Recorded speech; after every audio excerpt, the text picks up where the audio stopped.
অং নমো ভগবতে বাসুদেবায়। শ্রীমদ্ ভগবদ্ গীতার ৫ম অধ্যায় কর্ম সন্ন্যাস যোগ। আজকে আমি ১২ এবং ১৩ এই দুইটি শ্লোক পাঠ করব। যুক্ত কর্ম ফলম ত্যক্ত শান্তিমাপন্নতি নৈষ্ঠিকীম অযুক্ত কামকারেণ ফলে শক্ত নিবুদ্ধতে। অনুবাদ: যোগী কর্মফল ত্যাগ করে নৈষ্ঠিক শান্তি লাভ করেন, কিন্তু সকাম কর্মী কর্মফলের প্রতি আসক্ত হয় কর্ম করার ফলে কর্মের বন্ধনে আবদ্ধ হয়। তাৎপর্য: কৃষ্ণ ভাবনাময় ভক্ত ও দেহাত্ম বুদ্ধিসম্পন্ন বৈষয়িক মানুষের মধ্যে পার্থক্য হচ্ছে যে কৃষ্ণ ভাবনাময় ভক্ত শ্রীকৃষ্ণের প্রতি আসক্ত এবং দেহাত্মবুদ্ধি সম্পন্ন বিষয়ে তার কর্মফলের প্রতি আসক্ত।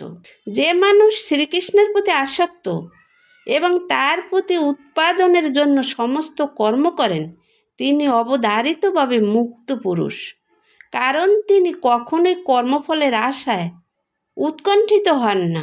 শ্রীমদ্ ভগবতে বলা হয়েছে, দৈত্য ধারণাযুক্ত হয়ে অর্থাৎ পরতত্ত্ব সম্বন্ধে অবগত না হয়ে কর্ম করার ফলে কর্মফলের প্রতি উৎকণ্ঠার উদয় হয়। ভগবান শ্রীকৃষ্ণই হচ্ছেন পরতত্ত্ব পরমেশ্বর। কৃষ্ণ ভাবনায় তাই দৈত্যভাব নেই। বিশ্ব চরাচরে যা কিছু আছে তা সবই ভগবান শ্রীকৃষ্ণের শক্তিজাত। ভগবান শ্রীকৃষ্ণ হচ্ছেন পরম মঙ্গলময়। তাই কৃষ্ণ ভাবনায় ভাবিত হয় যে কার্যকলাপ সাধিত হয় তা পারমার্থিক কর্ম, তা অপরকৃত এবং জড় জগতের কলুষের দ্বারা প্রভাবিত হয় না। তাই কৃষ্ণভক্ত শান্ত। কিন্তু যারা সর্বক্ষণ ইন্দ্রিয় তৃপ্তির জন্য লাভ ক্ষতির হিসেব করছে, তারা কখনোই শান্তি পেতে পারে না। এটি কৃষ্ণ ভাবনামৃতের রহস্য। শ্রীকৃষ্ণের সম্বন্ধ রহিত কোনো কিছুরই অস্তিত্ব নেই এবং এই সত্য উপলব্ধি পরম শান্তি ও অভয় দান করে। ১৩ নম্বর শ্লোকে কি বলেছেন?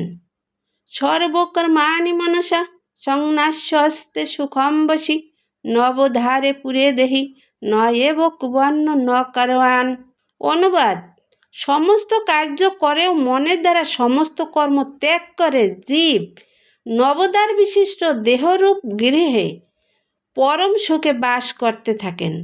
তিনি নিজে কিছুই করেন না এবং কাউকে দিয়েও কিছু করেন না।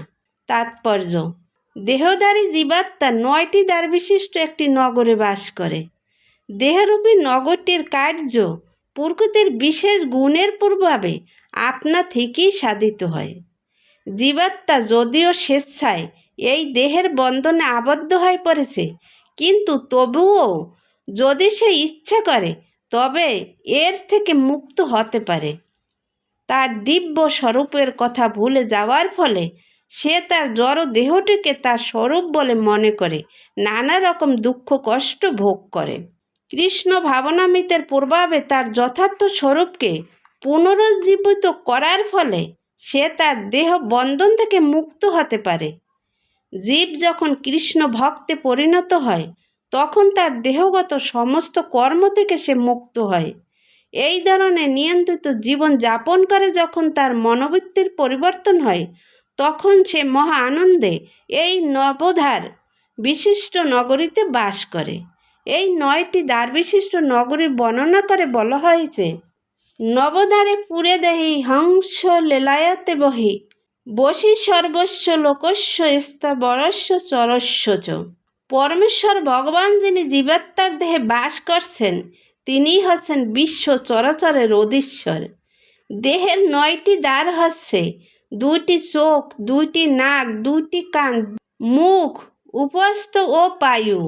বদ্ধ অবস্থায় জীব তার দেহকে তার স্বরূপ বলে পরিচয় দেয়, কিন্তু যখন সে তার অন্তরে অধিষ্ঠিত পরমাত্মার সঙ্গে তার পরিচয় খুঁজে পায়, তখন দেহে থাকলেও সে পরমাত্মার মতোই মুক্ত হয়। সেই জন্য কৃষ্ণ ভাবনাময় মানুষ জড় দেহের এই ২ প্রকার কর্ম থেকেই মুক্ত। জয় গীতা। হরে কৃষ্ণ। রাধে রাধে।